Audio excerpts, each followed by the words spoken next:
जय हिंद दोस्तों, आपका स्वागत है आपके अपने YouTube channel career based teaching पर। दोस्तों उम्मीद करता हूं कि आप लोग सभी लोग स्वस्थ होंगे और मस्त होंगे और ज़बरदस्त होंगे और अपनी आगामी परीक्षाओं की तैयारी अच्छी तरीक़ा से कर रहे होंगे। जो भी दोस्त इस चैनल पर पहली बार आया है, इस चैनल को सब्सक्राइब करें जिससे कि हमारी आने वाली नई वीडियो का नोटिफिकेशन सबसे पहले मिले। दोस्तों वीडियो पर शुरू से अंत तक बने रहें, यह वीडियो आपके लिए बहुत ही महत्वपूर्ण होने वाली है। दोस्तों इससे पहले वाले लेक्चर में हमने स्पेशल बैंक के बारे में जाना था, जिसमें दोस्तों हमने क्लासिफिकेशन ऑफ बैंकों के बारे में पढ़ा था। क्लासिफिकेशन बैंक्स में हमने दोस्तों IDB यानी कि इंडस्ट्रियल डेवलपमेंट बैंक के बारे में जाना था, और आपकी दोस्तों एग्जिम बैंक हो गई, और इस तरीके से दोस्तों कई सारी बैंकों के बारे में हमने डिस्कशन किया था, और आपकी इंश्योरेंस कंपनी हो गई। और इस तरीके से दोस्तों हमने इन सभी कंपनियों के बारे में भी डिस्कशन किया था, और आपका नेशनलाइजेशन ऑफ बैंक्स यानी कि बैंकों का राष्ट्रीयकरण के बारे में जाना था कि दोस्तों सबसे पहले यानी कि राष्ट्रीयकरण कितने चरणों में अपना चला था। राष्ट्रीयकरण के बारे में दोस्तों मैंने आपको बताया था, यह 2 चरणों में हुआ था। पहले चरण में 14 बैंकों का राष्ट्रीयकरण हुआ था, दूसरे चरण में 6 बैंकों का राष्ट्रीयकरण हुआ था। इस तरीके से वर्तमान में भी ये बताया कि 12 ही हमारी राष्ट्रीयकृत बैंक हैं, और किस तरीके से दोस्तों हमारी बाकी की बैंकों का किस तरीके से विलय हुआ है, उसके बारे में भी आपको बताया था, यानी कि बैंकों का विलय भी बताया है। और बाकी की ये वैसे दोस्तों आपकी 27 राष्ट्रीयकृत बैंक थी। बाद में दोस्तों इन बैंकों का मर्ज हो गई, बैंकों का विलय हो गया, और सबसे पहले आपका 2017 में सबसे पहले आपका बैंक का विलय हुआ था, जो कि आपका भारतीय महिला बैंक और आपकी SBI की 5 सहयोगी बैंक थी, इनका सबसे पहले विलय हुआ था। और भी दोस्तों 2020 में बैंकों का विलय हुआ। इससे पहले 2019 में दोस्तों देना और विजय बैंक का बैंक ऑफ बड़ौदा में विलय हुआ था, और इससे फिर उसके बाद 2020 में दोस्तों आपका महाविलय हुआ था, यानी 10 बैंकों का। और अब दोस्तों हम इस लेक्चर में पढ़ने वाले हैं फाइनेंशियल मार्केट। फाइनेंशियल मार्केट के बारे में बात करते हैं दोस्तों। फाइनेंशियल मार्केट क्या होती है इसके बारे में बताते हैं आपको। अगर हम दोस्तों इसकी इंग्लिश में बात करते हैं, हिंदी में बात करें दोस्तों, फाइनेंशियल मार्केट को हिंदी में वित्त बाजार कहते हैं।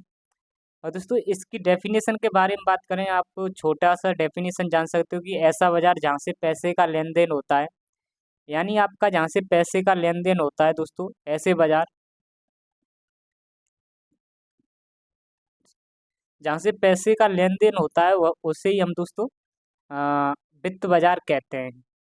ऐसे बाजार जहाँ से दोस्तों पैसों का लेन देन होता है, ऐसे बाजारों को ही हम वित्त बाजार कहते हैं। जैसे आप सभी जानते हो कि आपके आसपास में भी दोस्तों कहीं ना कहीं शनि मार्केट लगते हैं, शनि बाजार लगते हैं, और मंगल यानी ट्यूजडे यानी कि मंगल बाजार लगते हैं। इस तरीके से जब मार्केट लगते हैं तो यहाँ पर हमें सस्ते दामों पर कपड़े मिलते हैं, यानी यहाँ पर दोस्तों कपड़ों का लेन देन होता है। सस्ते दामों पर कपड़ों का लेन देन होता है। इसी तरीके से आप दोस्तों देखते होंगे कि आपके आसपास सब्जी मंडियाँ भी लगती हैं। जो सब्जी मंडी होती हैं दोस्तों, बड़ी बड़ी सब्जी मंडी जो होती हैं, इन सब्जी मंडियों में भी दोस्तों छोटे हल्के हल्के दामों पर यानी सस्ते सस्ते दामों पर यहाँ पर सब्जियों का लेन देन होता रहता है। इसी तरीके से दोस्तों पैसे की ज़रूरत के लिए, पैसे को उठाने के लिए भी दोस्तों यानी कि सस्ते सस्ते यानी दोस्तों कह सकते हो कि पैसों का लेन देन करने के लिए भी दोस्तों इनके बाजार होते हैं। उन्हीं बाजारों को हम वित्त बाजार कहते हैं दोस्तों।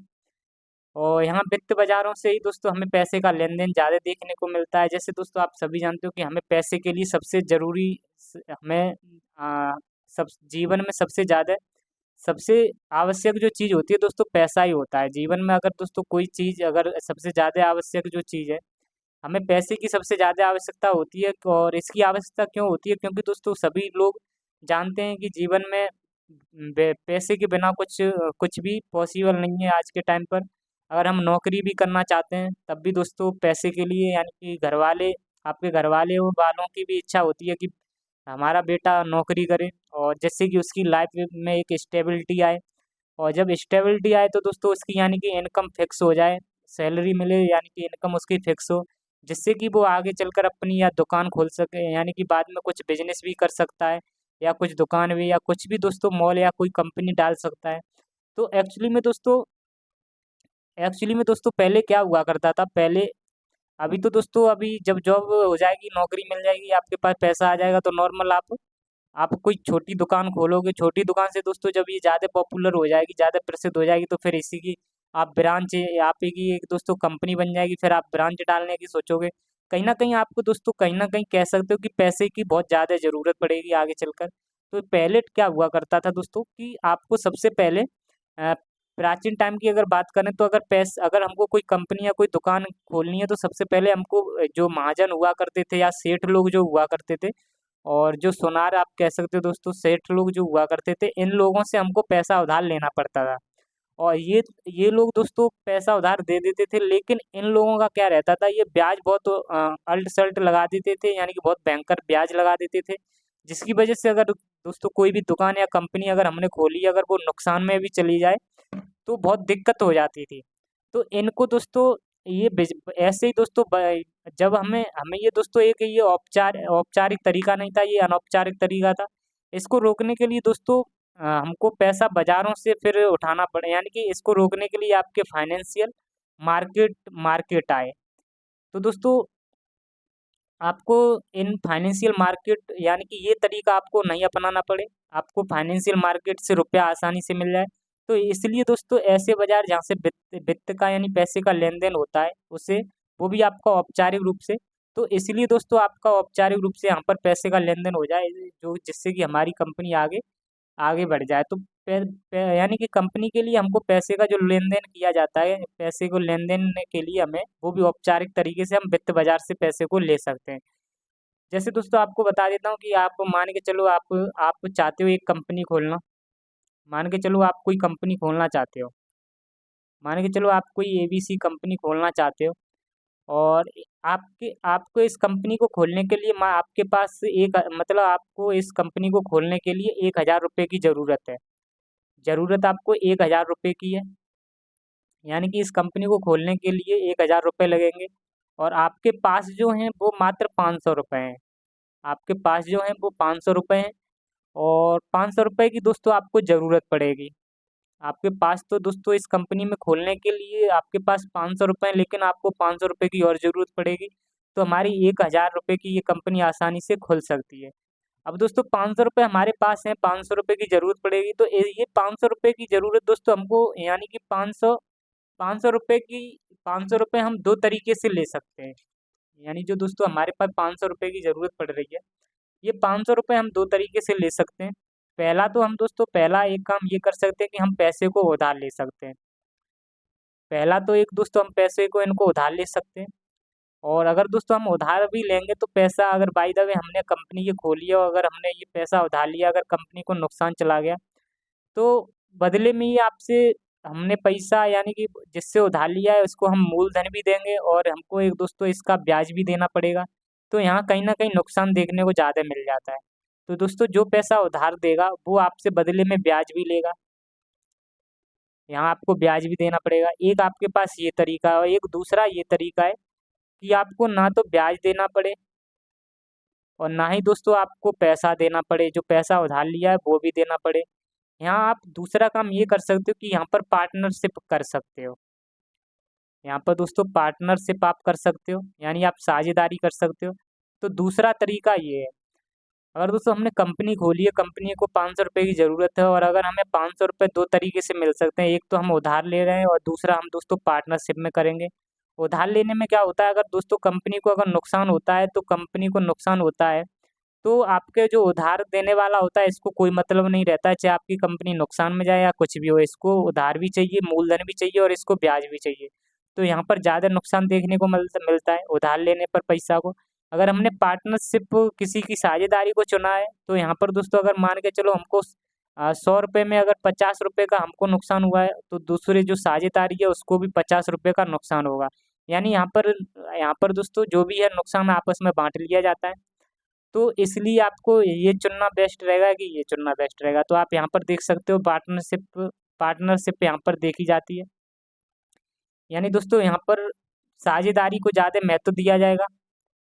और आपको दोस्तों यहाँ, हालांकि यहाँ पर आपको फ़ायदा भी अगर होगा, अगर दोस्तों फ़ायदा अकेले होगा तो यहाँ पर आपको फ़ायदा भी अकेले हो सकता है, और अगर नुकसान होगा फिर भी आपको यहाँ पर ज़्यादा झेलना पड़ेगा।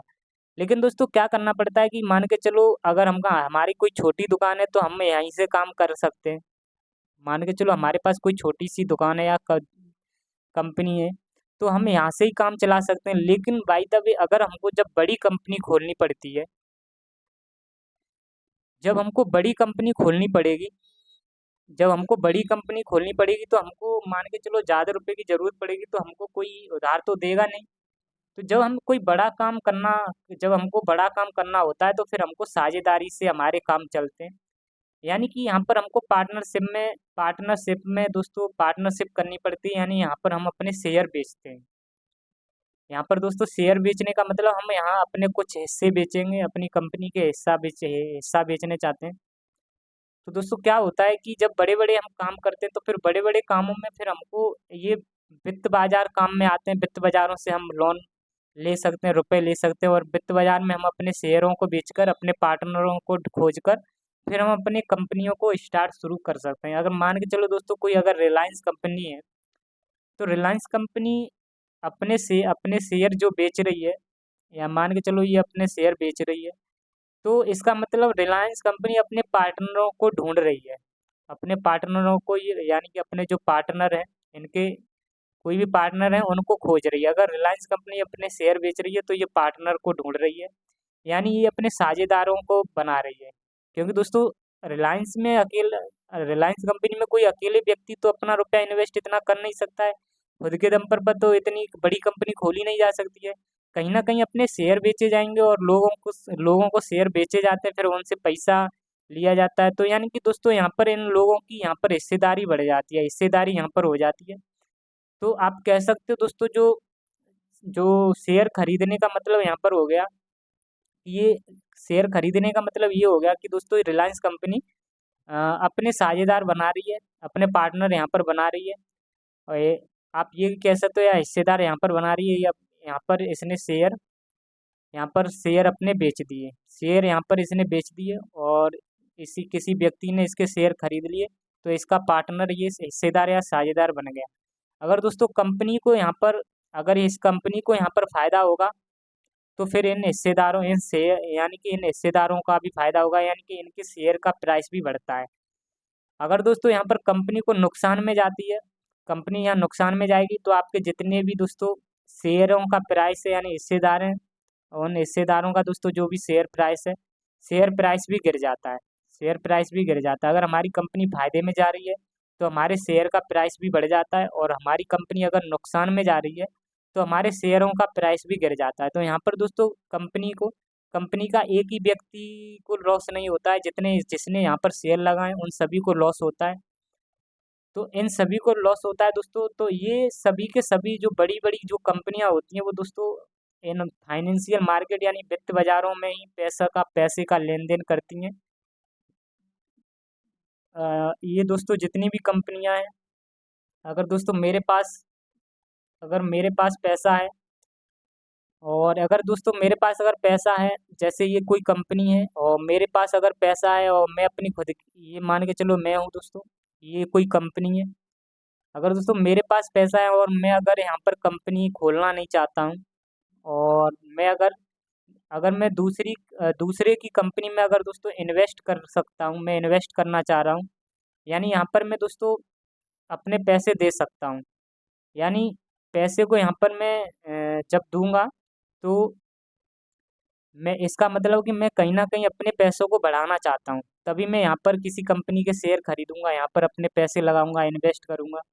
तो यहाँ पर जो दोस्तों आपके जो वित्त बाज़ार में जो पैसे का लेन-देन होता है, यहाँ पर हमारा पैसा मारा नहीं जाता है। यहाँ पर जो भी अगर दोस्तों अगर मैंने किसी कंपनी में पैसा को निवेश किया है, तो वह कंपनी आपकी क्या करेगी, ये मेरा पैसा मार नहीं सकती। वित्त बाज़ार में दोस्तों ये कंपनी कोई भी हो, ये पैसे को मार नहीं सकती है। हालाँकि इस कंपनी को अगर नुकसान होगा, फिर नुकसान भी हमारे शेयर के प्राइस भी घट जाएँगे, अगर इसको फ़ायदा होगा, तो हमारे शेयर के यानी कि प्राइस भी गिर जाएँगे। तो यहाँ पर दोस्तों रुपए मारे नहीं जाते हैं। तो ये ऐसा बाज़ार होता है, यहाँ पर आपके पैसों का लेन-देन होता है और यहाँ पर हम पैसों का इन्वेस्ट भी कर सकते हैं, यानी निवेश भी कर सकते हैं, और ये आपका एक औपचारिक रूप होता है। औपचारिक रूप कह सकते हो, यहाँ पर हमारे पैसा मारा नहीं जाता है। और यहाँ पैसा मारा नहीं जाएगा दोस्तों, इसलिए यहाँ पर फ़ायदा होता है। और लेकिन जो हम अगर किसी अगर अगर दोस्तों कोई अगर अगर हम किसी दोस्त से या किसी महाजन या किसी सेठ से अगर रुपए लेते हैं, तो वो आपका अब अनौपचारिक तरीका हो जाता है। वो आपका एक अनौपचारिक तरीका हो जाता है कि वहाँ पर दोस्तों कोई ना सबूत होता है, नहीं कोई और एविडेंस होता है। अ, यहाँ पर कहीं न कहीं कभी-कभार क्या होता है कि ब्याज और सूद कुछ भी नहीं मिल पाता है। कभी-कभार ऐसा भी होता है, अगर हमने किसी व्यक्ति को रुपए दिए, तो ये बाद में पलट के कह सकता है कि हमने तुम्हारे पास क्या प्रूफ़ है कि तुमने हमें रुपए दिए। तो इसलिए एक अनौपचारिक तरीका होता है, यहाँ पर कभी-कभार रुपए मारे भी जा सकते हैं। लेकिन यहाँ पर औपचारिक तरीका से रुपए दिए जाते हैं, लिए जाते हैं वित्त बाज़ार में। और यहाँ पर जो दोस्त या महाजन या जो भी सेठ लोग होते हैं, उनसे रुपए लेने में यहाँ पर अनौपचारिक तरीका होता है। अगर हम बात करते हैं, अगर जो भी पैसे का यहाँ जो पैसे का लेन-देन होता है वित्त बाज़ार में, यहाँ किसी भी यहाँ पर आप क्या करोगे, यहाँ पर अगर आपको पैसा लेने जाना है, अगर यहाँ पर पैसे का लेन-देन करना है वित्त बाज़ार में, तो आपको यहाँ पर एक बात याद रखनी है, यहाँ पर आप जैसे कि यहाँ पर कोई बहाना नहीं बना सकते हो। यहाँ पर आपको अगर यहाँ पर कोई कसम नहीं किसी की खा के यहाँ पर रुपए ले सकते हो। जैसे अगर आपको एक कंपनी खोलनी है, और अगर आप यहाँ पर जाके कसम खाते हो कि मैं मुझे कोई रुपए आप कुछ रुपए दे दीजिए, और यानी कि मैं अपनी कंपनी खोलूँगा और आपके 6 महीने के बाद पैसे वापस कर दूँगा। तो यहाँ पर दोस्तों, यहाँ पर आपको बिल्कुल यहाँ पैसे नहीं दिए जाएँगे। यहाँ पर कसम से कोई काम नहीं चलता है वित्त बाज़ार में। यहाँ पर जो काम चलता है, यहाँ पर आपको सिक्योरिटीज़ देनी पड़ती हैं। यहाँ पर दोस्तों, अगर आपके वित्त बाज़ार में बहुत लोग पैसा देने वाले होते हैं, बहुत लोग पैसा उधार देते हैं। लेकिन आप सभी जानते हो कि अगर हम फॉर्मल कहीं जाते हैं, तो कहीं न कहीं कुछ न कुछ ज़मीन के कागज़, अगर हम बैंकों में भी जाते हैं, तो ज़मीन के कागज़ ले लेते हैं या कुछ सिक्योरिटीज़ रखवा लेते हैं। तो इसी तरीके से दोस्तों, यहाँ पर भी वित्त बाज़ारों में भी आपके कुछ सिक्योरिटीज़ या कुछ दस्तावेज़ों को यहाँ पर रख लिया जाता है। यहाँ पर जो वित्त बाजार में जो पैसे का लेन-देन होता है, वित्त बाजार में जो भी पैसे का लेन-देन होगा, वो सिक्योरिटीज़ के आधार पर होता है, यानी कि आप किसी चीज़ को यहाँ पर गिरवी रख सकते हो। तो सिक्योरिटीज़, जिसे हम प्रतिभूति कहते हैं, सिक्योरिटीज़ के रूप में यहाँ पर आपका लेन-देन होता है। सिक्योरिटीज़ यहाँ पर आप रखोगे, तब आपको पैसे का लेन-देन कर सकते हो। और अगर हम बात करें दोस्तों, ये फाइनेंशियल मार्केट जो होती है ये फाइनेंशियल मार्केट की 2 टाँग होती हैं, यानी कि ये 2 तरीके की होती है फाइनेंशियल मार्केट। यानी दोस्तों, आप इन मार्केटों में जाके किस तरीके से रुपए ले सकते हो, किस तरीके से ले सकते हो, ये 2 तरीके की मार्केट होती हैं। एक आपकी मनी मार्केट होती है, और एक आपकी कैपिटल मार्केट होती है। एक मनी मार्केट होती है जिसे हम मुद्रा बाज़ार कहते हैं, दूसरी कैपिटल मार्केट होती है जिसे हम पूँजी बाज़ार कहते हैं। यहाँ पर क्या होता है दोस्तों, यहाँ पर अगर हम मनी मार्केट या मुद्रा बाज़ार में जब रुपए लेने जाते हैं, तो यहाँ पर हम ज़्यादा से ज़्यादा दोस्तों, आप यहाँ पर 1 वर्ष से कम के लिए ही रुपए यहाँ पर लेन-देन हो पाता है। यहाँ पर आपका 1 वर्ष से दोस्तों कम, यानी कि आप कह सकते हो 364 दिन, 364 दिन आप कह सकते हो, यानी कि 1 वर्ष से कम कम दिनों यानी कि 1 वर्ष से कम आपका यहाँ पर पैसे का लेन-देन होता है, यानी कि वित्त का लेन-देन 1 वर्ष से कम के लिए होता है।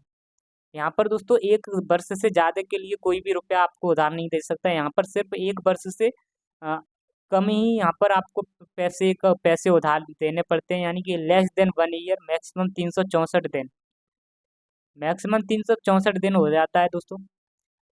और अगर हम दोस्तों बात करते हैं अधिकतम, यानी कि कैपिटल मार्केट की, तो यहाँ पर जो पैसे का जो भी लेन-देन होता है, वो अधिकतम 1 वर्ष हो जाता है, यानी कि 1 वर्ष या 1 वर्ष से अधिक समय के लिए यहाँ पर आपका पैसे का लेन-देन होता है। और एक बात और दोस्तों, एक आपको बात बता देता हूँ कि जो मनी मार्केट होता है, ये हम लोगों के लिए मार्केट नहीं है। मनी मार्केट है ये दोस्तों, हमारे लिए नहीं होता है। यानी कि ये दोस्तों गरीब लोगों के लिए नहीं होता है मनी मार्केट, यह आपका होता है, यह आपका जनता का मार्केट नहीं है, गरीब का मार्केट नहीं है। यहाँ पर जाकर आप, जैसे आपको 50,000 रुपये चाहिए, तो आप यहाँ पर जाकर नहीं ले सकते हो। यहाँ जाकर दोस्तों, यहाँ पर माँगने नहीं पहुँच सकते हो मुद्रा बाज़ार में, मनी मार्केट में। यहाँ सिर्फ़ बड़ी-बड़ी रकम जो होती हैं, उनको लिया जाता है और उनको दिया जाता है। यानी जो अमाउंट होते हैं, उनको लिया जाता है, उनको दिया जाता है। जैसे कि दोस्तों, आपकी बड़ी-बड़ी कंपनी हो गई, जैसे आपकी रिलायंस कंपनी हो गई, अदानी की कंपनी हो गई, ये आपकी दोस्तों, जैसे आपकी अगर आपको हमारी सरकार को जब पैसे की ज़रूरत होती है तो वो आपके मनी मार्केट में उतरते हैं, मनी मार्केट में जाकर यहाँ पर जाकर लेते हैं। अगर किसी भी बैंक को अगर पैसे की ज़रूरत है तो वो बैंक आपका यहाँ पर जाके मनी मार्केट में जाकर पैसा लेता है। अगर किसी भी कंपनी को अगर पैसे की ज़रूरत है तो वो जाकर यहाँ पर पैसा लेगा मनी मार्केट में। यहाँ पर हम लोग यानी कि आम जनता यहाँ पर जाकर पैसे नहीं ले सकती है। हम लोग यानी कि कह सकते हो यहाँ पर इस मार्केट, ये हम लोगों के लिए मार्केट नहीं है। यहाँ बड़ी-बड़ी जो संस्थान होती हैं, जो बड़ी-बड़ी कंपनियाँ होती हैं, वो उधार लेती हैं पैसे को यहाँ इन मार्केट से। और जो हम लोगों के लिए जो मार्केट है वो दोस्तों, यानी कि जो ये आपका पूंजी बाजार है, पूंजी बाजार अपने लिए यहाँ पर आप अपना पैसा निवेश कर सकते हो, यहाँ पर आप अपना पैसा ले सकते हो। ये हम लोगों के लिए मार्केट है आपका। ये दोस्तों जिससे जैसे कि हम आपने सुना होगा जो कि म्यूचुअल जो फंड होता है, म्यूचुअल फंड जो हम लोग म्यूचुअल फंड में निवेश करते हैं, या आप म्यूचुअल फंड में जो रुपए लगाते हो, पैसे लगाते हो, वो आप यहाँ लगाते हो कैपिटल मार्केट में। पूंजी बाजार में दोस्तों ये यहाँ पर आप रुपए लगाते हो, म्यूचुअल फंड जो है वो आपका पूंजी बाजार में आता है। और वित्त बाजार की अगर हम बात करते हैं दोस्तों, ये आपका जो पूरा कंप्लीट वित्त बाजार की ये दोनों भाग हुए हैं, दोनों टांग ये वित्त बाजार की है, मनी मार्केट, कैपिटल मार्केट। वित्त बाजार में आपके कोई भी कंपनी पैसा उधार लेना चाहती है, चाहे आपकी सरकार हो, चाहे आपके दोस्तों कोई बड़ी कंपनी हो, तो ये लोग क्या करते हैं, ये अगर दोस्तों ये लोग पैसा लेना चाह रहे हैं, इससे पहले मैं दोस्तों आपको एक पॉइंट और बता देता हूँ। ये जो हमारी मनी मार्केट होती है, मनी मार्केट को जो नियंत्रण करने वाली संस्था जो होती है वो आपकी आरबीआई होती है। मनी मार्केट में दोस्तों जो भी इसको नियंत्रण किया जाता है वो आपका आरबीआई होती है, रिजर्व बैंक ऑफ इंडिया। और जो पूंजी बाजार को जो नियंत्रण करती है, पूंजी बाजार को नियंत्रण करने वाली संस्था है जिसे हम सेबी कहते हैं, stock exchange bank of India. इसको सेबी कहा जाता है दोस्तों, इसका हेडक्वार्टर आपका मुंबई में है। और इसको मनी मार्केट को आरबीआई ने कंट्रोल करता है, और ये आपका पूंजी बाजार को सेबी दोस्तों आपकी सेबी कंट्रोल करती है। अब दोस्तों जब भी हमें ये वित्त बाजार जो होता है, वित्त बाजार में अगर दोस्तों हमको पैसा लेना पड़ता है, वित्त बाजार में चाहे आपके पैसा कोई भी अगर सरकार उधार ले, चाहे कोई कंपनी उधार ले, तो यहाँ पर इस कंपनी को पैसा उधार लेने से पहले यहाँ पर कुछ सर बदले में कुछ भी दोस्तों इनको रखना पड़ता है, कुछ देना भी होता है। अगर दोस्तों सरकार आपकी पैसा उधार ले रही है, या आपकी कंपनी पैसा उधार ले रही है, तो ये बदले में कुछ रखते हैं, बदले में ये कुछ लोग कुछ रखते हैं, बदले में ये कुछ रखते हैं या कुछ देते हैं। जैसे जैसे मान के चलो दोस्तों, मैंने आप मैं आपसे 1 लाख रुपए ले रहा हूँ। ये दोस्तों मान लो मैं हो गया, ये आप हो गए। मैं आपसे 1 लाख रुपए ले रहा हूँ, मैं आपसे 1 लाख रुपए ले रहा हूँ, और तो आप मुझे ऐसे 1 लाख रुपए तो दे दोगे नहीं। आप मान के चलो दोस्तों, आप मुझसे कहोगे कि हमें आप पे भरोसा नहीं, आप कह सकते हो कि हम आपको ऐसे 1 लाख रुपए नहीं देंगे, आपको हमें बदले में कुछ देना पड़ेगा, तब हम आपको कुछ रुपए दे सकते हैं। यानी आप कह सकते हो वित्त बाजार में जो पैसे का लेन देन होता है, मैंने आपको पहले भी बताया था। या मैं अगर मैं कह देता हूँ कि मैं आप कसम खाता हूँ कि मैं आपको 6 महीने के अंदर दे दूंगा, तो आप भी मुझे कसम, मैंने आपको पहले भी बताया था, यहाँ पर वित्त बाजार में कसम खाकर यहाँ पर कोई लेन देन नहीं होता है, तो कसम पे आप कसम खाकर मुझे आप रुपए नहीं दोगे। आप मुझसे कहोगे कुछ मुझे यहाँ पर सिक्योरिटीज के रूप में कुछ दीजिए, तब मैं आपको पैसा यहाँ पर दे दूंगा। तो कसम खाकर काम नहीं चलता है, तो मैं आपको कुछ कोई पेपर दे सकता हूँ प्रतिभूति के रूप में, कुछ आपको रखने के लिए डॉक्यूमेंट दे सकता हूँ कि आप ये रख लीजिए, आप मुझे 1 लाख रुपए दे दीजिए। तो यहाँ पर प्रतिभूति बेची जाती हैं, यानी मैंने आपको ये प्रतिभूति बेची, फिर आपने मुझे 1 लाख रुपए दिए। तो ऐसे ही दोस्तों, मैं आपसे पैसा जब उधार ले रहा हूँ तो बदले में मुझे तुम्हें एक प्रतिभूति देनी पड़ेगी, और यानी कि कुछ चीज़ गिरवी रखनी पड़ेगी। इसी तरीके से दोस्तों सरकार होती है या कंपनी होती है, इनको जब पैसा चाहिए होता है तो बदले में ये कुछ गिरवी रखते हैं या कुछ अपनी प्रतिभूति इनको देनी पड़ती है। इस तरीके से इनको रुपए मिल पाते हैं। और अगर हम दोस्तों बात करते हैं नेक्स्ट इस पॉइंट की। तो ये पॉइंट आपका वही लिखा है नीचे वाला। नीचे वाला जो पॉइंट लिखा है दोस्तों कि वित्त बाजार में जो जो ये हमारा वित्त बाजार है, ये वाला जो ऊपर पॉइंट समझाया है दोस्तों, ये आपका यही है कि वित्त बाजार में जो वित्त की उगाही होती है, यानी कि वित्त बाजार में जब पैसे जब हम लेते हैं तो कैसे लेते हैं दोस्तों। वित्त बाजार में हम पैसे को कैसे लेते हैं कि हमको दोस्तों प्रतिभूतियों को बेचना पड़ता है। यानी हम यहाँ पर सिक्योरिटीज को बेचकर, यानी जब हम अपनी सिक्योरिटी को बेचेंगे तब हमें बदले में पैसा मिलेगा। तो वही है दोस्तों, वित्त बाजार में जब वित्त की उगाही यानी पैसे को जब लेना होता है तो हम प्रतिभूतियों को बेचकर तब हमको पैसा उधार मिलता है। अब दोस्तों एक एग्जाम्पल के रूप में आपको देख बताता हूँ कि किस तरीके से हम प्रतिभूतियों को बेचते हैं। मान के चलो दोस्तों, मान के चलो मैं कोई एक व्यक्ति हूँ, एक कंपनी खोलना चाहता हूँ।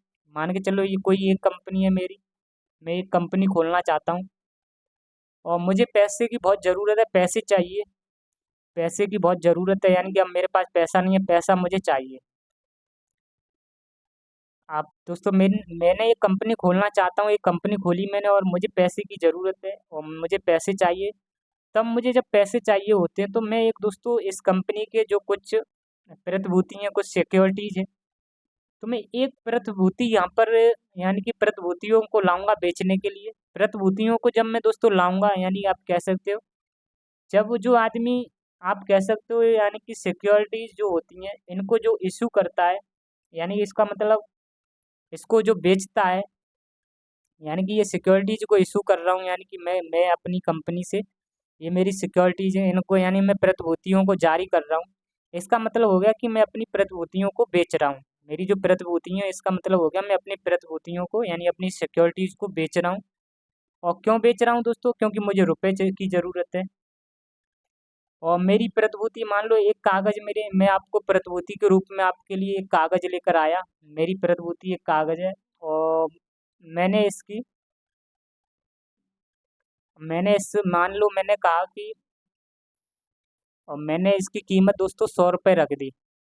मैंने कहा कि यानी कि 100 रुपये,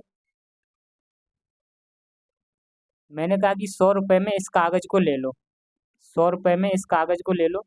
और इस पर यानी कि दोस्तों, यानी कि मैं ये प्रतिभूति मान के चलो, मैंने आपसे कहा कि मान के चलो मैंने कहा कि इससे 100 रुपये में आप खरीद सकते हो और इसकी कीमत है, मान के चलो इसकी 100 रुपये कीमत है। अब मैंने कहा आपसे कि जब मैं 1 साल बाद आऊँगा तो ये आपसे मैं 120 रुपये में खरीदूंगा। ये कोई प्रतिभूति मैंने जारी की जिसकी कीमत 100 रुपये रख दी, यानी कि 100 रुपये में इसको आप खरीद सकते हो और मुझे यानी 100 रुपये की ज़रूरत है, और अगर मैं जब आपसे खरीदूंगा तो मैं आपसे 120 की इसको खरीदूंगा। तो यानी कहीं ना कहीं दोस्तों आप कह सकते हो कि आपको इस प्रतिभूति पर 20 रुपये का फायदा होगा। और यानी कि जब 1 साल बाद मैं इसे 120 रुपये में जब इसको जब वापस लूंगा तो आप कह सकते हो कि जब आप इसको मुझे वापस करोगे तो आपको कहीं ना कहीं 20 रुपये का फायदा होगा। यानी कि जो मैंने प्रतिभूति अपनी ये जारी की थी, यानी कि ये प्रतिभूति मैंने जो जारी की, यानी कि जब मैंने इसको बेचा, यानी कि ये मुझे रुपए चाहिए, मैंने रुपए आपसे लिए, तो मैंने आपसे रुपए लिए तो मैं हो गया आपका बोरोवर, यानी कि उधार लेता हूँ। यानी कि कोई कंपनी है दोस्तों, मैंने यहाँ से कोई प्रतिभूति जारी की, यानी कोई 100 रुपये की प्रतिभूति को मैंने जारी किया। मैंने आपसे कहा कि मैं इसे अगले साल आऊँगा तो इसको 120 रुपये में आपसे वापस लूँगा, इस पे आपको 20 रुपये का फायदा हुआ। तब आपने मुझे 100 रुपये दिए तो मैं आपका हो गया बोरोवर, यानी कि मैंने आपसे उधार लिए और यानी कि ये पैसा मैंने उधार लिए। अब मान के चलो यहाँ पर कोई व्यक्ति ए बी हो गया, कोई व्यक्ति है बी, यहाँ पर दोस्तों मान के चलो कोई व्यक्ति बी है। अगर इसके पास अगर बहुत ज़्यादा रुपया है, यानी कि अगर मैंने दोस्तों 120 रुपये लिए तो किसी ना किसी कोई व्यक्ति दूसरा होगा, उसी से लिए होंगे, इससे लिए होंगे। तो कहीं ना कहीं इसके पास मान के चलो दोस्तों 10 लाख रुपए हैं, बहुत ज़्यादा रुपए हैं इसके पास। इसके पास दोस्तों, इसके पास मान के चलो 10 लाख रुपए हैं और ये चाहता है कि मैं इनको ऐसी जगह पर लगा दूं जिससे कि मुझे बहुत फ़ायदा हो जाए, मैं ऐसी जगह पर इन रुपयों को लगा देता हूँ। तो ये क्या करेगा, ये क्या देखेगा कि ये दोस्तों फाइनेंस मार्केट में वित्त बाजार में जाके देखेगा कि किसको रुपयों की ज़रूरत है कि मैं वहाँ इन्वेस्ट करके अपने रुपयों को ज़्यादा ज़्यादा कर लूँ। तो ये दोस्तों यहाँ देखेगा कि ये एक जो व्यक्ति है, ये कंपनी जिसने खोली इसको बहुत रुपए की ज़रूरत है। तो इसके शेयर्स, इसके जो प्रतिभूति हैं, या आप कह सकते हो दोस्तों इन प्रतिभूतियों को ये खरीद लेगा अभी। ये यहाँ पर इस इनको खरीद लेगा। तो ये जो खरीदेगा दोस्तों, ये खरीदता है आपका बी, इसने ए को पैसे दे दिए, तो आपका ये जो बी है ये कहलाता है ऋणदाता। जिसने लेंडर आपका ये कहलाता है, ये आपका ऋणदाता हो जाता है। जो जो पैसे को देता है वो आपका वो आपका ऋणदाता होता है। इसको हम दोस्तों इन्वेस्टर भी कह सकते हैं। ये इन्वेस्ट करने वाला इन्वेस्टर भी कहलाता है। और ये आपका खरीदता है इनको, प्रतिभूतियों को। और ये आपका ऋणदाता भी हो जाता है, और ये परचेजर भी कहलाता है आपका। इसको हम परचेजर भी कह सकते हैं, इन्वेस्टर भी कह सकते हैं, क्योंकि इसने पैसे अपने इन्वेस्ट किए हैं। इसकी प्रतिभूति जो सिक्योरिटीज इसने एक व्यक्ति ने अपनी कंपनी से कुछ सिक्योरिटीज को जारी किया था, इसको इसने खरीदा था, इसकी सिक्योरिटीज को खरीदा था। क्योंकि दोस्तों ये आपका ए जो था ये रुपए उधार लेना चाहता था, तब इसने अपनी सिक्योरिटीज को इशू किया। और जब इसको उधार, और ये दोस्तों अपना रुपया बढ़ाना चाहता था, तो इसलिए इसने इनके इसकी सिक्योरिटीज को खरीद लिया और इसने अपने रुपए को इसको दे दिया। तो ये आपका हो गया ऋणदाता। तो इस तरीके से दोस्तों ये सिक्योरिटीज को खरीदा जाता है और इस तरीके से मुनाफा किया जाता है। अगर हम दोस्तों बात करते हैं सिक्योरिटीज के बारे में, अगर सिक्योरिटीज के बारे में अगर हम जैसे जैसे दोस्तों एक एग्जांपल से और आपको एक बता देते हैं, तब हम सिक्योरिटी क्या होता है उसके बारे में भी बात करेंगे। जैसे मान के चलो आपके पास दोस्तों, आप सभी जानते हो रिलायंस कंपनी को। मान के चलो दोस्तों ये रिलायंस कंपनी है, और ये अपने क्या करती है, ये अपने शेयर बेचना चाह रही है। शेयर क्यों बेच रही है दोस्तों, इसका मतलब हो गया क्या, शेयर ये इसलिए बेचना चाह रही है, इसका मतलब है कि रिलायंस को पैसे की आवश्यकता है। इसको दोस्तों पैसे की आवश्यकता है, तभी ये शेयर बेचना चाह रही है। और ये दोस्तों शेयर बेचना चाह रही है, यानी कि शेयर शेयर आप कह सकते हो, शेयर एक दोस्तों आपकी प्रतिभूति हो जाती है। शेयर भी एक तरीके से आपका प्रतिभूति है। इसको पैसे की आवश्यकता है, तो शेयर एक प्रतिभूति है जो रिलायंस कंपनी अपने बेच रही है। शेयर आपका एक दोस्तों प्रतिभूति है जो कि आपकी रिलायंस कंपनी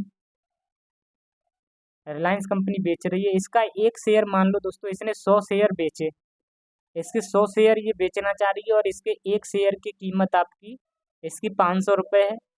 इसका मतलब जो रिलायंस कंपनी को पैसे, इसका मतलब हो गया कि यहाँ पर रिलायंस कंपनी को पैसे की ज़रूरत है, और जनता जो है इसके शेयरों को खरीद रही है। अब ये जब शेयर बेच रही है तो जनता जो है इसके शेयरों को खरीद रही है। इसका मतलब रिलायंस के पास अब पैसा यहाँ से पहुँच रहा है। तब ये दोस्तों यहाँ से पैसा पहुँचेगा, तब इसकी कंपनी अच्छी तरीक़ा से स्टेबल रहेगी। तो यही है दोस्तों, कंपनियों को अच्छा बनाए रखने के लिए ये कंपनियां नुकसान में नहीं जाए, तो जिसके लिए ये अपने शेयर बेचती हैं।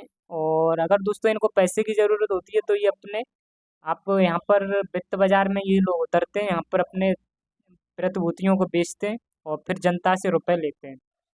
अब दोस्तों ये प्रतिभूतियों को जब जारी करते हैं, प्रतिभूतियों को जारी करते हैं, तो दोस्तों प्रतिभूति होता क्या है। प्रतिभूति एक ऐसा डॉक्यूमेंट होता है, एक ऐसा दस्तावेज होता है जिसकी अपनी एक वैल्यू होती है। अब उसी को हम दोस्तों प्रतिभूति कहते हैं। इसकी एक दोस्तों मनी में वैल्यू होती है, इसी को हम प्रतिभूति कहते हैं। जैसे मैं आपसे 1 लाख रुपए ले रहा हूँ, बदले में मैंने आपको दोस्तों एक कागज़ दे दिया। मैं दोस्तों आपसे 1 लाख रुपए ले रहा हूँ और बदले में मैंने आपको एक कागज़ दे दिया, और इस पर लिख दिया कि इस कागज़ पर मैंने लिख दिया 1 लाख रुपए, इस कागज़ पर लिख दिया 1 लाख रुपए का कागज़ है। तो आप कह सकते हो दोस्तों इस कागज़ की भी अपनी एक वैल्यू होती है। आप जैसे चेक देखते हो दोस्तों, चेक एक तरीके का दोस्तों डॉक्यूमेंट है, यानी एक दस्तावेज है जिस जिस पर दोस्तों रुपए लिखे जाते हैं, और इसके बदले हमें पैसे का लेन देन होता है, पैसे का लेन देन होता है। और ये दोस्तों एक तरीके का चेक भी आपका प्रतिभूति हो जाता है, जिससे हमें ये दोस्तों आपने सब चेक हो गया, ये सभी प्रतिभूतियों के ही रूप में काम करती हैं। क्योंकि दोस्तों शेयर जो कि आपने दोस्तों चेक देखा है इसलिए आपको समझ में आया होगा। चेक की एक अपनी अगर हमने इस पे 1 लाख रुपए रख दिए तो आपकी चेक की जो वैल्यू हो जाएगी वो अब 1 लाख के बराबर हो जाएगी। तो इसकी दस्तावेज की जो वैल्यू है दोस्तों, अगर इसकी वैल्यू मौद्रिक मूल्य होता है, अगर इसका दोस्तों इस चेक की वैल्यू एक मनी वैल्यू के बराबर मनी वैल्यू है, तो इसी को हम दोस्तों प्रतिभूति कहते हैं। आप कह सकते हो ऐसा, यानी ये जो चेक है जिसकी एक अपनी वैल्यू हो, तो यही आपकी प्रतिभूति होती है। अब जो ये शेयर होते हैं दोस्तों, आपके जो शेयर होते हैं, शेयर भी एक एक डॉक्यूमेंट होता है, एक कागज होता है, इसकी अपनी एक वैल्यू होती है, इसकी भी एक अपनी वैल्यू होती है। मान के चलो दोस्तों, जो रिलायंस कंपनी है इसकी इसने 5 अपने शेयर, जैसे कि दोस्तों मैंने मैंने मान के चलो मैं ये हूँ और मैंने रिलायंस कंपनी के 500 शेयर खरीद लिए। मैंने रिलायंस कंपनी के 500 शेयर खरीदे, इसका मतलब यानी कि ये जो 500 शेयर खरीदे, इसका मतलब इनकी जो कीमत है, इससे मैंने दोस्तों 500 शेयर खरीद लिए यहाँ पर। और इसके बदले मैंने इसको रिलायंस कंपनी को पैसे दिए। तो ये जो शेयर हैं दोस्तों एक तरीके के डॉक्यूमेंट हैं, इनकी भी एक वैल्यू है, मैंने जितने रुपए दिए उन रुपयों के बराबर। जब हम कंपनी को दोस्तों पैसे, जब हमारी जो जो भी कंपनी हो, जब उसे पैसे की ज़रूरत होती है, तब वो अपने शेयर भी बेचती है और दोस्तों बॉन्ड को भी जारी करती है। बॉन्ड भी एक तरीके के दोस्तों आपके कह सकते हो, ये भी आपके बॉन्ड भी आपके दोस्तों सिक्योरिटीज होती हैं। लेकिन दोस्तों जो बॉन्ड होते हैं, बॉन्ड में हमें नुकसान नहीं होता है। जो बॉन्ड होते हैं, बॉन्ड भी एक तरीके की प्रतिभूति होती है दोस्तों, लेकिन बॉन्ड जब खरीदते हैं तो इस पे हमें नुकसान नहीं होता है, इस पे हमें फिक्स इंटरेस्ट मिलता है।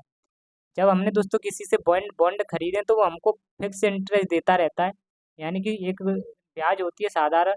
लेकिन दोस्तों जो शेयर होते हैं, ये शेयर शेयर में हम पार्टनर बन जाते हैं, किसी भी कंपनी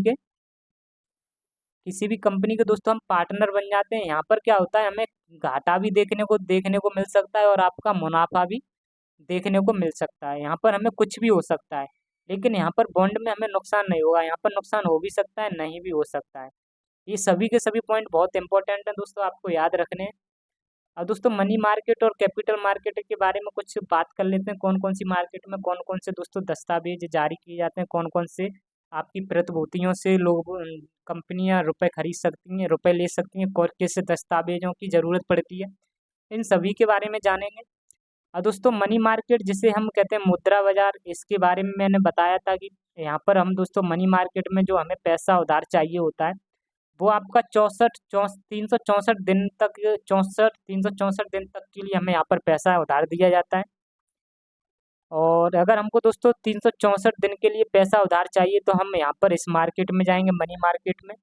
और अगर हमें 365 यानी 1 साल से ऊपर, 1 साल से अधिक के लिए अगर हमको पैसा उधार चाहिए होता है, तो हम आपका कैपिटल मार्केट में जाते हैं, पूंजी बाजार में, 364 से अधिक दोस्तों दिन। और इसको मैंने बताया था, मनी मार्केट को आरबीआई कंट्रोल करता है और आपका कैपिटल मार्केट को सेबी सेबी कंट्रोल करता है। तो ये दोनों पॉइंट समझ में आए होंगे दोस्तों। अगर हमको पैसा उधार चाहिए, हालांकि दोस्तों इन दोनों बाजारों में अलग अलग प्रतिभूतियां बेची जाती हैं, ये सभी की सभी आपकी प्रतिभूति हैं। मनी मार्केट में अलग प्रतिभूति यानी कि सिक्योरिटीज बेची जाती हैं और कैपिटल मार्केट में अलग सिक्योरिटीज बेची जाती हैं। अब दोस्तों मनी मार्केट में देखते हैं कि कौन सी प्रतिभूति बेची जाती है। ये जो टी बिल दिख रहा है दोस्तों, हम इसको ट्रेजरी बिल भी कहते हैं, और इसको हम दोस्तों सरकार यानी कि हिंदी में इसको सरकारी हुंडी भी कहते हैं। और यह भी दोस्तों ये आपकी एक प्रतिभूति है, इसको बेचा जाता है और जिसके बदले में दोस्तों जो बेचता है इसको, उसको पैसा इसके बदले मिलता है। अब ये जो टी बिल है दोस्तों, ट्रेजरी जो बिल है, जब हमारी सरकार को जब दोस्तों बहुत ज़्यादा रुपए की ज़रूरत पड़ती है, पैसे जब सरकार को चाहिए होते हैं, तो सरकार एक कागज जारी करती है और उसी कागज का नाम होता है टी बिल, जिसे हम सरकारी हुंडी कहते हैं, इसे ट्रेजरी बिल कहते हैं। और इसका जो दोस्तों इसको इसका इसको जो जारी करता है वो हमारी केंद्र सरकार जारी करती है, केंद्र सरकार इनको टी बिल को बेचती है। और सरकार की जो पैसों में जो यानी कि जो पैसों में जो कमी हो जाती है, उसको कमी को पूरा करने के लिए, उसको दोस्तों लॉस को पूरा करने के लिए सरकार टी बिल को बेचती है। और टी बिल जो बेचती है दोस्तों, वो आपका आरबीआई बेचती है। टी बिल को जो बेचेगी वो आपकी सरकार, क्योंकि दोस्तों आरबीआई सरकार का ही प्रतिनिधित्व करती है, तो टी बिल को बेचने का काम करती है आपकी आरबीआई। तो उम्मीद करता हूँ कि ये पॉइंट आपको समझ में आया होगा। टी बिल को कौन बेचता है? केंद्र सरकार।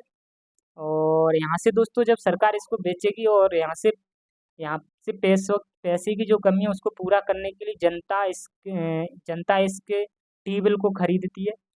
और जिससे दोस्तों जनता इस पर अपने टी बिल पर अपने पैसे लगाती है, और जनता से यहाँ पर पैसा सरकार के पास पहुँच जाता है। इससे अपने इसकी जो भी दोस्तों कमियां हैं उनको दूर कर लेता है। दूसरा है दोस्तों कॉमर्शियल पेपर। इस कॉमर्शियल पेपर के बारे में बात करते हैं, तो इनको बड़ी बड़ी जो कंपनियां होती हैं वो दोस्तों आपके कॉमर्शियल पेपरों को जारी करती हैं। जो लोग इसको खरीदेंगे वो लोग इसमें निवेश करेंगे, और इन पर जो दोस्तों ये आपके कॉमर्शियल पेपर हो गए, इन पर फिक्स इंटरेस्ट मिलता है। इन पर दोस्तों फिक्स इंटरेस्ट मिलता है। और आप कह सकते हो दोस्तों, आप रुपए दोगे यहाँ पर, और यहाँ पर आपको दोस्तों, आप अगर रुपए दोगे तो आपको भी यहाँ पर फायदा होगा। आपको यहाँ पर फायदा होना ही चाहिए। यहाँ पर नुकसान की दोस्तों यहाँ पर नुकसान हो ही नहीं सकता है। और तीसरा है दोस्तों जमा प्रमाण पत्र। जमा प्रमाण पत्र के बारे में बात करें, जिसे हम सर्टिफिकेट ऑफ डिपॉजिट कहते हैं। यानी कि दोस्तों वित्तीय जो संस्था होती हैं, बड़ी बड़ी जो वित्तीय संस्था होती हैं, जैसे आपकी चाहे बैंक हो जाए, चाहे आपकी दोस्तों एनडीएफसी संस्था होती हैं। जैसे बैंक बैंक से रुपए लेती है, तो यहाँ पर आपके दोस्तों किसी बैंकों को भी जब रुपए की जरूरत पड़ती है दोस्तों, वो भी अपने सर्टिफिकेट डिपॉजिट यानी जमा प्रमाण पत्र को जारी करते हैं। वित्तीय संस्था ये अब आपकी एनडीएफसी बैंक हो गई, इनको जब दोस्तों पैसे का लेन देन करना पड़ता है, तो ये आपके जमा प्रमाण पत्रों को जारी करते हैं। और ये आपकी एनडीएफसी जो है दोस्तों, यह जमा प्रमाण पत्र जारी करेगा और जनता से पैसा आपका लेगा। ये बैंक भी आपका दोस्तों जमा प्रमाण पत्र को जारी करेगा और जनता से पैसा लेता है। इस तरीके से दोस्तों आपके इनको यहाँ पर ये बनी मनी मार्केट होता है। यहाँ पर आपकी बड़ी बड़ी कंपनियां और आपकी सरकार यहाँ पर प्रतिभूतियों को जारी करती हैं। और मनी मार्केट, हालांकि आप कुल मिलाकर आप कहो तो दोस्तों मनी मार्केट जो होता है वो आपका सेफ होता है। मनी मार्केट जो होता है वो आपका सेफ होता है। यहाँ पर दोस्तों पैसा आपका सेफ रहेगा। यहाँ पर पैसा सेफ रहता है, यहाँ पर कोई दिक्कत नहीं रहती। लेकिन दोस्तों आपकी अगर हम कैपिटल मार्केट की बात करते हैं, तो यहाँ पर पैसा सेफ नहीं रहता है। ये कैपिटल मार्केट आपका सेफ नहीं होता है। यहाँ पर प्रॉफिट तो ज़्यादा मिलता है, लेकिन ये सेफ नहीं होता है। यहाँ पर दोस्तों प्रॉफिट आपको बहुत अच्छा मिलेगा, लेकिन ये सेफ नहीं होता है। यहाँ पर दोस्तों नुकसान भी हो जाता है। आपने देखा होगा कि म्यूचुअल फंड जो होता है, म्यूचुअल फंड आपका कैपिटल मार्केट में ही आता है। यहाँ पर एक गाइडलाइन में भी आपने देखा होगा कि ये जोखिम भरा होता है, कृपया ध्यान से अपने रुपए को निवेश करें। तो ये क्यों लिखा होता है? क्योंकि दोस्तों ये आपका सेफ नहीं होता है। यहाँ पर आपको फायदा भी हो सकता है, और दोस्तों आपके यहाँ पर कोई नुकसान भी हो सकता है, इसलिए इसको सेफ नहीं कहा जा सकता है। शेयर मार्केट में दोस्तों अगर हम दोस्तों बात करते हैं, ये कैपिटल मार्केट में दोस्तों, यहाँ पर जो भी कैपिटल मार्केट में मैंने आपको बता दिया तीन, यहाँ पर जो पैसा अगर यहाँ पर चाहिए होता है उधार, यहाँ पर जो पैसे का लेन देन होता है वो 364 दिन से अधिक होता है। आज सेबीआई इसको सेबी कंट्रोल करती है। यहाँ पर जो भी दोस्तों आपके जो शेयर होते हैं, जिन्हें हम अंश और हिस्सा कहते हैं, आपके यहाँ पर शेयर जारी किए जाते हैं। यहाँ पर जो कंपनियां होती हैं वो दोस्तों आपके शेयरों को जारी करती हैं। और इसको दोस्तों हम शेयर मार्केट शेयर मार्केट भी आपके कहते हैं। कैपिटल मार्केट को हम शेयर मार्केट भी कहते हैं। ऐसा इसलिए दोस्तों ये शेयर मार्केट में आपके देखे होंगे कि आपको घाटा भी होता रहता है, फायदा भी होता रहता है। इसको दोस्तों शेयर मार्केट में आपका अगर घाटा हो गया, आपका ये एक तरीके का दोस्तों शेयर मार्केट में कहीं ना कहीं एक तरीके से सट्टे की तरह काम करता है। यहाँ आपका नुकसान भी हो सकता है और यहाँ फायदा भी हो सकता है। यहाँ पर इस कैपिटल मार्केट को हम शेयर मार्केट भी कह सकते हैं। अगर हम दोस्तों कैपिटल मार्केट के बारे में बात करें तो यहाँ पर लोगों को 1 साल से ज़्यादा के लिए जब पैसा चाहिए होता है तो यहाँ पर दोस्तों डॉक्यूमेंटों को कौन कौन से डॉक्यूमेंटों को जारी करती हैं, कौन कौन से डॉक्यूमेंट होते हैं उनके बारे में भी अगर हम बात करते हैं। अगर दोस्तों किसी कंपनी को अगर पैसा चाहिए तो वो अपने शेयरों को या अंश को या हिस्सा हिस्सा को जारी करता है। जैसे रिलायंस दोस्तों अपने शेयर जारी कर रही है, इसका मतलब हो गया कि रिलायंस को 1 साल से ज़्यादा के लिए पैसा उधार चाहिए।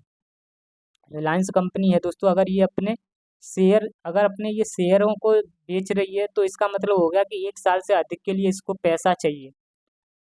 और अगर दोस्तों 1 साल से अधिक के लिए पैसा इसको उधार चाहिए, इसलिए ये अपने शेयरों को जारी कर रही है। और अगर आप किसी कंपनी का हिस्सा लेते हो तो आप उसमें पार्टनर बन जाओगे। अगर इस कंपनी को फायदा होगा तो आपको फायदा, इसको नुकसान तो आप भी गए गड्ढे में। तो उस कंपनी को अगर फायदा पहुंचेगा तो आपको भी फायदा पहुंचेगा। और ये जो बॉन्ड होते हैं दोस्तों, ये बॉन्ड आपके इन बॉन्ड में जो कंपनी दोस्तों, इसमें आपके पार्टनर नहीं बहुत बनाती। बॉन्ड में दोस्तों कंपनी पार्टनर नहीं बनाती है, इसमें कोई पार्टनर नहीं होता है। इसमें पार्टनर नहीं होते हैं। यहाँ पर आपके फिक्स इंटरेस्ट मिलते हैं। बॉन्ड जो भी कंपनी जारी करेगी यहाँ पर दोस्तों आपको फिक्स इंटरेस्ट मिल जाता है। आपका डिवेंचर होता है ऋण पत्र दोस्तों, इसमें भी आपको फिक्स इंटरेस्ट मिल जाता है। यहाँ पर आपको कोई कंपनी पार्टनर नहीं बनाती है। यहाँ आपकी दोस्तों लॉस की संभावना कम दिखती है। यहाँ पर आपकी दोस्तों डिवेंचर हो गया, बॉन्ड हो गई, यहाँ पर लॉस की संभावना कम दिखती है, लेकिन यहाँ पर आपका लॉस भी हो सकता है और आपका फायदा भी हो सकता है। उम्मीद करता हूँ कि आपको ये सभी के सभी पॉइंट समझ में आए होंगे। अब दोस्तों नेक्स्ट हम, हालांकि आपके इसी वीडियो में आपको थोड़ा बता देते हैं, वरना हम नेक्स्ट वीडियो में कैपिटल मार्केट के बारे में पढ़ेंगे। कैपिटल मार्केट भी दो टाइप से दोस्तों डिवाइड होता है, आपका एक प्राइमरी मार्केट और आपका एक सेकेंडरी मार्केट। जैसे दोस्तों मैंने आपको बताया फाइनेंस मार्केट आपका 2 तरीके से डिवाइड होता है। जैसे आप कह सकते हो, जिसको हम दोस्तों आप कह सकते हो मनी मार्केट आपका होता है एक, और एक आपका दोस्तों कैपिटल मार्केट होता है। और जिस तरीके से दोस्तों आपके ये दोनों अलग अलग टाइप होते हैं, उसी तरीके से हमारा कैपिटल जो मार्केट होता है, कैपिटल मार्केट के बारे में अगर हम बात करें तो ये भी 2 टाइप का होता है आपका, एक प्राइमरी मार्केट और एक आपका होता है दोस्तों सेकेंडरी मार्केट। प्राइमरी मार्केट और आपका सेकेंडरी मार्केट, अगर हम दोस्तों इसको इजी भाषा में अगर बात करते हैं तो इसको हम इजी भाषा में क्या कहते हैं, इजी भाषा में आप कह सकते हो दोस्तों प्राइमरी मार्केट वो मार्केट होती है, इसमें दोस्तों इसके अंदर क्या होता है कि जो कंपनी होती है वो अपने नई नई प्रतिभूति जारी करती हैं। यहाँ पर दोस्तों जो कंपनी होती है वो नई नई अपनी प्रतिभूतियों को जारी करती हैं। और यहाँ पर दोस्तों जो भी शेयर आएंगे वो आपके नए होंगे। यहाँ पर जो भी शेयर प्राइमरी मार्केट में दोस्तों शेयर आएंगे वो आपके नए आएंगे, यानी कि यहाँ पर सेकंड हैंड नहीं आते हैं। लेकिन दोस्तों यहाँ पर जो शेयर आते हैं वो आपके पुराने शेयर होते हैं। यहाँ पर दोस्तों ये पुराने शेयर होते हैं, यानी कि ये वाले शेयर आपके यहाँ उठकर पहुँच जाते हैं। आप कैसे समझ सकते हो, जैसे दोस्तों जैसे अगर हमको दोस्तों कोई यानी कि कोई बाइक चाहिए, या कार चाहिए दोस्तों, या कुछ भी चाहिए, आपको मोबाइल चाहिए, अगर हम दोस्तों इसको हम जब खरीदने जाते हैं तो हमें यहाँ पर दोस्तों शोरूम से इसको खरीदने जाते हैं तो यहाँ से हम इसको नया एकदम नया खरीद के लाते हैं। तो जब ये दोस्तों हम जहाँ से नया खरीद के ला रहे हैं इस बाइक को, तो ये आपका हो गया प्राइमरी मार्केट। ये आपका जो शोरूम हो गया दोस्तों, यहाँ पर जो नई प्रतिभूति आ रही है, यहाँ पर नई चीज़ें मिल रही हैं, वो आपका हो गया दोस्तों प्राइमरी मार्केट। शोरूम को आप प्राइमरी मार्केट समझें। अब दोस्तों यहाँ से हम बाइक को खरीद के ले आए। अब इसको दोस्तों हमने 6 महीने तक, यानी कि 6 महीने तक हमने इसको चलाया, 6 महीने चलाया। अब हमारा मन नहीं हुआ इसको चलाने का, अब हम इसको बेचना चाह रहे हैं। अब हम इसको दोस्तों बेचना चाह रहे हैं, तो बेचने के लिए दोस्तों अब हम शोरूम में तो जाएंगे नहीं, शोरूम में तो अब इसको बेच नहीं सकते हैं, क्योंकि तो शोरूम में तो अब ये बेचेगी नहीं। तो शोरूम में नहीं बेचेगी तो दोस्तों इसके लिए एक प्लेटफॉर्म आपने सुना होगा OLX। OLX पे दोस्तों सेकंड हैंड यहाँ पर लोग बाग यहाँ पर प्रतिभूतियों को खरीदते भी हैं, यानी यहाँ पर इन बाइक को आपकी खरीदने वाले भी मिलेंगे और यहाँ पर हम बेच रहे हैं तो यहाँ बेचने वाले भी मिलते हैं। तो OLX आपका हो जाता है दोस्तों ये सेकेंडरी मार्केट। तो यहाँ पर आपका ये पुरानी बाइक जो बेची जा रही है, तो ये पुरानी आपकी, ये मान के चलो पुराने शेयर हो गए। तो वही है दोस्तों, पुराने नए शेयर हमको प्राइमरी मार्केट में मिलते हैं, देखने को मिलते हैं। और नई जो प्रतिभूतियां हैं दोस्तों, वो आपके प्राइमरी मार्केट में देखने को मिलती हैं। और जो पुरानी जो प्रतिभूतियां हैं, यानी जो पुराने शेयर्स हैं, वो आपके दोस्तों सेकेंडरी मार्केट में देखने को मिलेंगे। यही दोनों दोनों पॉइंट आपको समझने हैं दोस्तों। शोरूम आपका प्राइमरी हो जाता है, OLX आपका सेकेंडरी हो जाता है। तो नई प्रतिभूतियां हमको प्राइमरी में देखने को मिलती हैं, यानी शोरूम में, और पुरानी हमको OLX, जिसे सेकेंडरी मार्केट कहते हैं। उम्मीद करता हूँ कि आपको ये पॉइंट समझ में आए होंगे। और अगर दोस्तों ये वीडियो आपको पसंद आए तो वीडियो को लाइक करें और चैनल को सब्सक्राइब जरूर करें। और मिलते हैं आपसे नेक्स्ट वीडियो में। आज के लिए इतना ही। जय हिंद, जय भारत, जय माँ सरस्वती।